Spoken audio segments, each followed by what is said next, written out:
Olá, meus queridos irmãos, eu desejo que a graça do nosso Senhor Jesus esteja sobre a vida de cada um de vocês e sobre a sua família, hoje e sempre. Amém? Eu sou o pastor Antônio Júnior e eu estou muito feliz, muito grato a Deus por mais uma oportunidade de eu entrar aí na sua casa, de eu ter acesso a você e poder compartilhar da palavra de Deus. Irmãos, como vocês sabem, aqui eu não falo de religião, eu prego apenas o Evangelho que transformou a minha vida muitos anos atrás e com certeza pode transformar a sua também. Basta que você abra o seu coração, que você tire todo o preconceito e que você entenda que Jesus, ele transcende qualquer religião, qualquer instituição criada pelo ser humano. Jesus é o Filho de Deus que morreu e ressuscitou e está sentado à direita do Pai. E hoje ele intercede por mim e por você. Por isso eu creio que você não chegou aqui por acaso. Deus já estava providenciando esse momento para que ele tocasse no seu coração. Amém?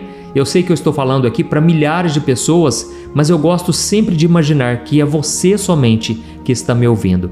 Você que muitas vezes tem passado por lutas, por dificuldades, mas hoje eu quero falar com você especificamente.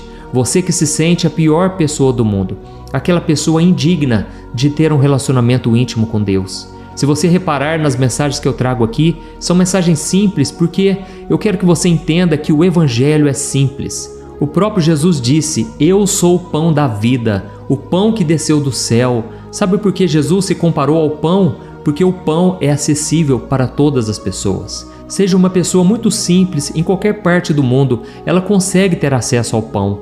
Então Jesus, ele quer ser acessível a você, você que muitas vezes se acha tão fraco, tão incapaz. Hoje essa mensagem vai tocar o seu coração.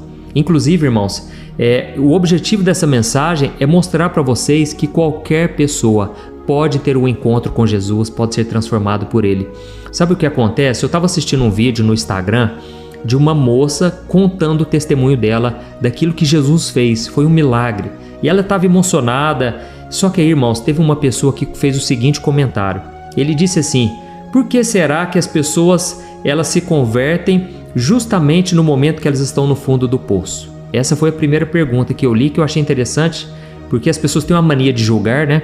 Julgar a pessoa só porque estava passando por luta, agora quer ir para a igreja, quer buscar a Deus. Como se essa pessoa que está julgando, ela fosse boa o suficiente para buscar a Deus. Irmãos, a Bíblia diz que todos nós estamos afastados da glória de Deus e não há ninguém, nenhum justo sequer, que busque a Deus. Ou seja, foi Deus que veio ao nosso encontro, Deus é que providenciou a nossa salvação antes mesmo de nós o conhecermos. Isso porque, irmãos, todos nós nos corrompemos. Por causa do pecado que está em nós, nós nos desviamos como ovelhas desgarradas, é o que diz a Bíblia.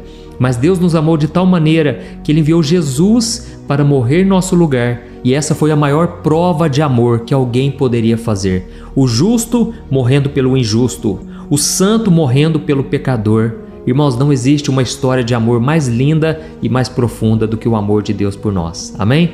E eu quero então comentar sobre um outro comentário que eu vi nesse vídeo, onde a pessoa disse assim: é verdade, todo cristão, todo evangélico, católico, ele é sempre ex alguma coisa. E a pessoa estava zombando, né? Estava zoando.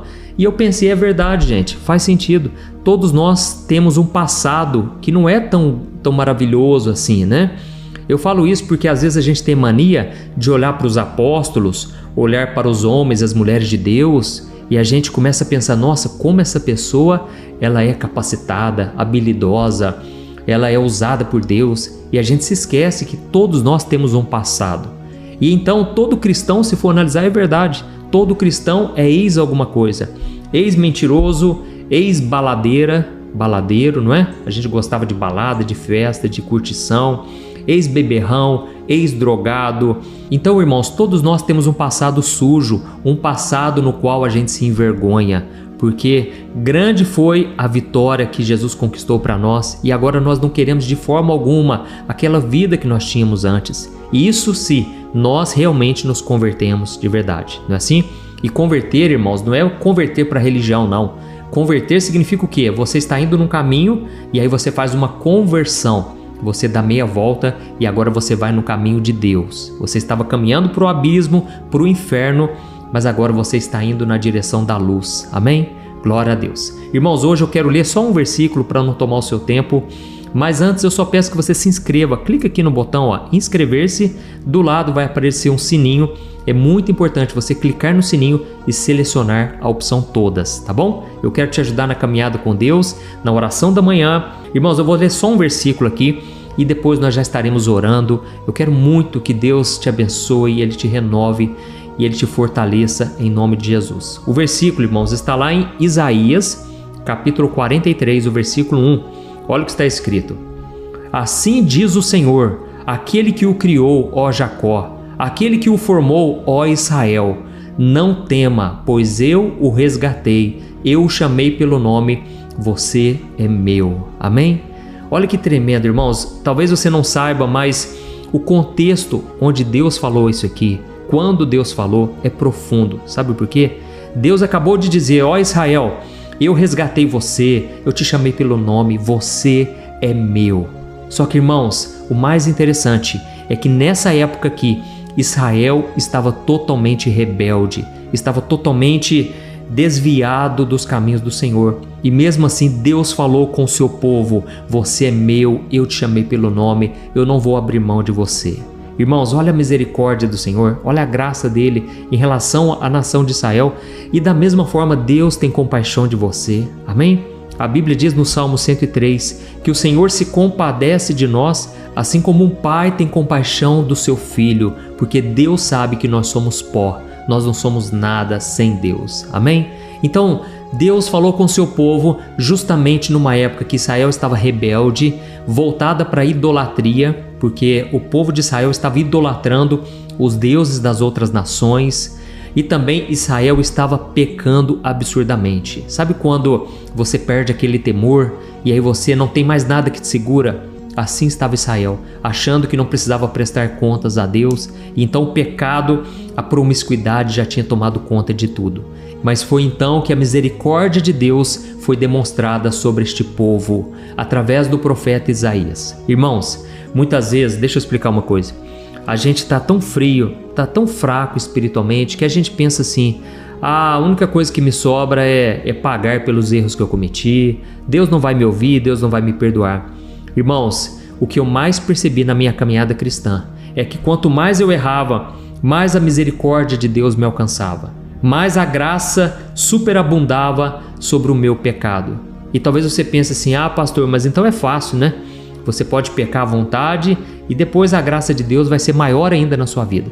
Mas, irmãos, Deus ele faz isso com pessoas que Ele sabe que podem se arrepender, com pessoas que Ele sabe que não querem viver aquela vida. Quando você tem isso no seu coração, sabe, o desejo de andar com Deus, apesar das suas falhas, Deus ele vê a sua intenção, Ele conhece o seu interior e Deus sabe que você precisa, na verdade, de motivação. Você não precisa de condenação, você precisa de compaixão, você precisa do amor de Deus. Amém?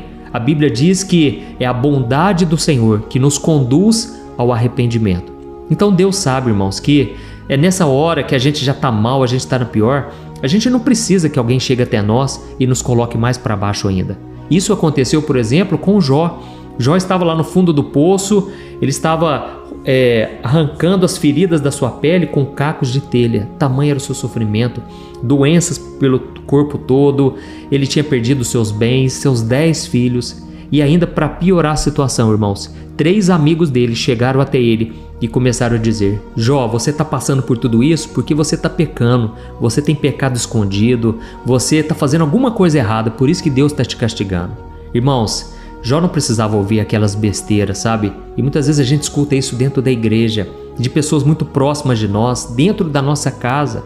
Mas é nessa hora, irmãos, que nós devemos olhar para Jesus. Nós devemos entender o sacrifício dele ali na cruz, que foi justamente pelos nossos pecados. Ele já sabia que nós iríamos cair, ele já sabia que nós iríamos fraquejar. E agora o convite dele para nós é: abandone essa vida de pecado. Saia disso quanto antes para o seu próprio bem. Amém? Eu sei que Deus está falando com muitos de vocês aqui que muitas vezes ficam com o pé no mundo, o pé na igreja, ficam na beirada do precipício, sabe? Assim, a ponto de cair, mas ao mesmo tempo você quer continuar com a sua vidinha no pecado. Então, irmãos, vamos nos arrepender, não vamos brincar, não vamos tentar a Deus. Mas ao mesmo tempo eu tenho que te dizer, Deus conhece o seu coração. Deus sabe se o seu desejo é sincero de estar com Ele. E se for sincero realmente, com certeza a misericórdia de Deus está com você. Amém? Ele vai te dar forças até você ter a capacidade de permanecer de pé, inabalável. É por isso, irmãos, que a gente não pode julgar as pessoas de forma hipócrita, como se a gente fosse melhor do que elas. Não, as pessoas têm falhas e muitas vezes está relacionado a alguma coisa do passado, feridas na alma, falta de perdão. As pessoas muitas vezes repetem os ciclos da família. Se o pai era mulherengo, o filho tende a ir para esse caminho. Se o pai era beberrão, o filho também tem o costume de ir para os vícios, e nós precisamos quebrar esse ciclo, amém? Esteja disposto, irmãos, a quebrar todo tipo de ciclo destrutivo da sua família. As coisas boas você pega para você leva para o teu casamento, mas as coisas ruins, chegou a hora de você quebrar na sua vida, amém? Às vezes a filha, ela segue o caminho da mãe, que é uma mãe que só reclama, ou às vezes é uma mãe que só gasta dinheiro e aí a filha está endividada. É só um exemplo aqui, entendeu, irmãos, que eu estou dando? Muitas vezes a gente repete os ciclos sem perceber. Mas aí então, quanto mais a gente vai se abrindo para Deus, mais o Espírito Santo vai trabalhando em nós. Ele vai nos fazendo enxergar as áreas que precisam ser transformadas. Amém? Glória a Deus. Se Deus falou com você, escreve aqui nos comentários: Deus falou comigo hoje. Isso vai encorajar outras pessoas também a querer ouvir esta palavra. Irmãos, eu estou aqui com o óleo da unção e eu quero ungir a sua vida. Eu quero, ainda que à distância, eu quero que Deus despedace todo o jugo. A Bíblia diz no próprio livro de Isaías que a unção, ela despedaça o jugo. Ou seja, todo aquele peso, aquela opressão, toda opressão maligna que causa, confusão, medo, ansiedade. Deus, Ele quer tirar isso de você e Ele quer colocar os fardos de Jesus, que é leve, é suave. Glória a Deus por isso. Aleluia. Irmãos, então eu vou estender as minhas mãos e você pode fechar os seus olhos e nós vamos elevar o nosso pensamento ao Senhor. E no final, eu peço que você compartilhe. Tantas pessoas precisam ouvir essa mensagem hoje, em nome de Jesus. Amém? Vamos orar. Senhor, meu Deus e meu Pai, eu quero te agradecer por mais um dia de vida. Obrigado, meu Deus, pela tua graça, pela tua misericórdia.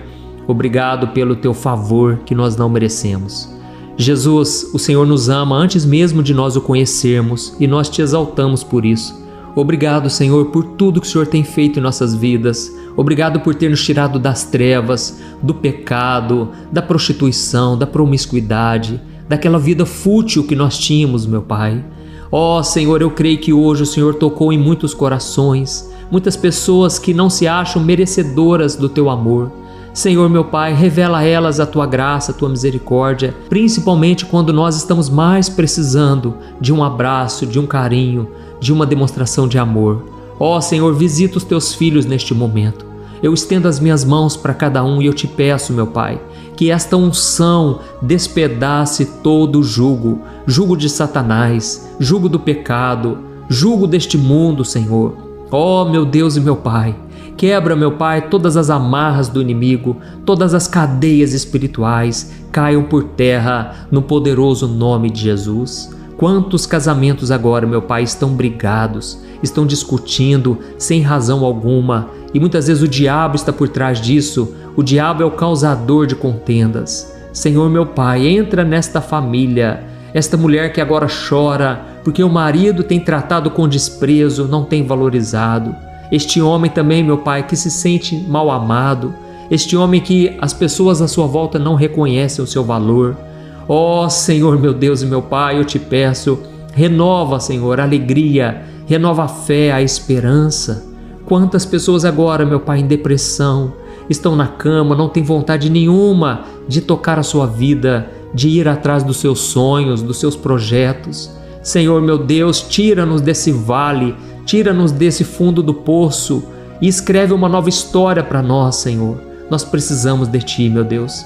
Assim como o Senhor transformou a vida dos discípulos, assim como o Senhor transformou a vida de cada um deles, que antes eram medrosos, covardes, fracos, e de repente se tornaram homens de Deus, homens usados pelo Espírito Santo em cura, em libertação, pessoas que tiveram suas vidas transformadas. É isso que eu te peço, meu Pai. Faça uma obra linda na vida de cada pessoa aqui.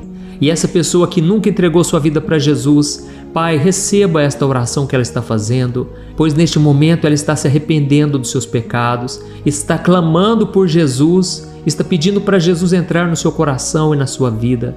Ó Jesus, muda essa história hoje para a glória do Teu nome. E um dia, meu Pai, nós estaremos na eternidade para glorificar o Teu nome para todo sempre. Senhor, meu Pai, eu oro também por essa pessoa que está enferma, doente no corpo, alguma doença, alguma dor, Pai, que tem atribulado essa pessoa, tem deixado ela triste, sem esperança. Jesus, traga a cura agora, vai operando, Jesus. Põe a Tua mão sobre esse corpo, sobre a cabeça, sobre a coluna, sobre o peito, em todas as áreas. Jesus, vai tocando agora e vai curando, Jesus. Eu estou aqui, meu Pai, em obediência à direção que o Senhor me deu para ungir os doentes, os necessitados. Senhor, meu Pai, eu te peço, opera, Jesus. Faz um milagre nesta vida agora e que ela saia daqui transformada, renovada, cheia de alegria e de esperança. Em nome de Jesus, que eu oro e te agradeço. Amém. Glória a Deus. Aleluia.